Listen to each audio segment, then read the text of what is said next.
Kalau ada brand HP yang paling getol ngegempur ngerilis HP di Indonesia di awal tahun ini nggak lain nggak bukan adalah Samsung. Lihat aja nih ya, A24 3 jutaan, A34 4 jutaan, A54 5 jutaan. Ini mirip satu sama lain dan pasti bikin bingung calon pembeli. Sebenarnya Samsung maunya apa sih?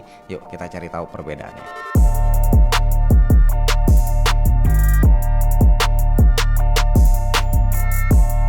Bismillah, alhamdulillah kita ketemu lagi bareng gua Romi yang mau sedekah like. Yuk pijit dulu tombol like-nya sekarang, insya Allah bikin kami happy dan semangat buat upload video-video baru. Dan semoga kalian sehat terus, makin berkah rezekinya, amin. Oke, A24, A34 dan A54 basically punya gaya desain yang sama ya. Agak susah ngebedainnya kalau dari belakang. Opsi warnanya juga mirip-mirip. Tapi kalau diperhatiin lagi, sebenarnya kita tuh bisa ngebedain atau mengenali ketiga HP ini dari bump kameranya. A24 paling tipis, A34 agak tebal, dan A54 paling tebal sendiri. Perbedaannya juga fundamental, yaitu A24 jadi satu-satunya yang punya jack audio tapi dia nggak punya IP rating. Kalau A34 dan A54 tanpa jack audio tapi ada IP67. Dan kalau dipegang sejujurnya feel ketiganya juga 11-12 ya. Walaupun sebenarnya khusus A54 beda sendiri karena backdoornya pakai kaca.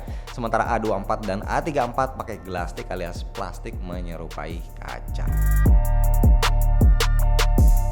Ketiga HP ini akan lebih gampang dikenali dari desain layarnya. Kalau A54 itu bezelnya simetris dan poninya punch hole di tengah. Sementara A34 juga simetris tapi poninya masih water drop. Nah, kalau A24 dia bezel bawahnya masih tebal sendiri dan poninya juga masih water drop. Walaupun memang untuk kualitasnya ketiga HP ini sama enaknya di mata karena ketiganya udah pakai Super AMOLED yang bahkan kecerahannya sama-sama di angka 1000 nits. Nah bedanya kalau A24 itu refresh rate 90Hz tanpa HDR, A34 udah 120Hz juga tanpa HDR, dan A54 paling lengkap udah 120Hz udah HDR 10+. Gimana dengan proteksinya? A24 ini polosan, sedangkan A34 dan A54 udah GG5 Gorilla Glass 5. Tapi tetap ya gua rekomendasi pakai screen guard tambahan. Nah buat yang incar fitur AOD, tenang, semuanya punya, aman lah. Tapi kalau kalian nyari yang ada fingerprint di layar, cuma di A34 dan A54 aja. Kalau A24 fingerprintnya masih nebeng di tombol power. Sekarang kita bahas spek ya. Pertama untuk opsi kapasitas dulu ya yang dijual di Indonesia. Nah A24 cuma ada opsi 8128, sedangkan A34 dan A54 dia punya dua opsi 8128 sama 8256. Tapi FYI ketiga unit yang gue punya ini sama-sama 8128. Geser ke chipset, ketiga HP ini di atas kertas udah lebih dari cukup, termasuk buat main game itu nggak ada yang loyo ya, itu dijamin. Tapi yang perlu dicatat karena pakai Helio G99 otomatis A24 masih 4G, beda sama A34 yang pakai Dimensity 1080 atau A54 yang pakai Exynos 1380, keduanya udah 5G ready.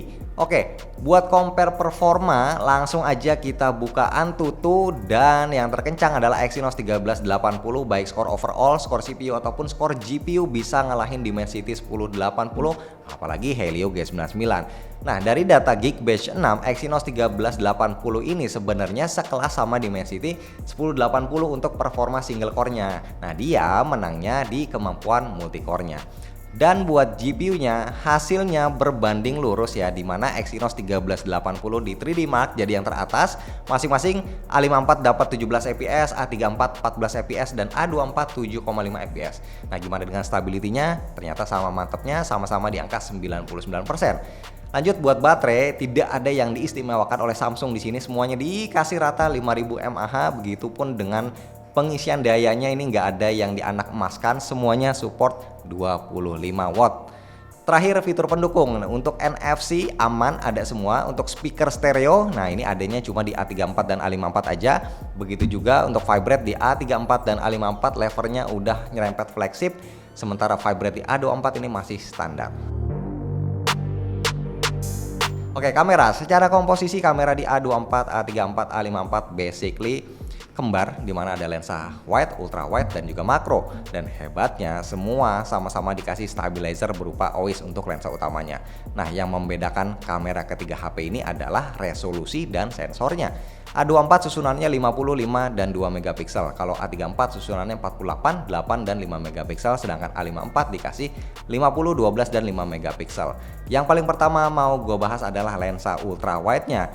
Nah, dengan perbedaan resolusi yang lumayan, ini pengaruh ke ketajaman gambar yang dihasilin. Gak heran, kualitas foto ultrawide di A24 dia masih kayak kurang banget lah. Nah, kalau kamera utama, kualitas foto antara A34 dan A54 bisa dibilang selevel. Kalau soal detail ya, A24 walaupun dia resolusinya 50 megapiksel tapi ketajamannya masih kalah. Nah, perbedaan yang paling berasa ya salah satunya ketika harus berhadapan dengan backlight. Di sini A54 tentu jadi yang terbaik. Oke, lanjut buat perekaman video A34 dan A54 jadi salah satu yang leading di segmen mid range.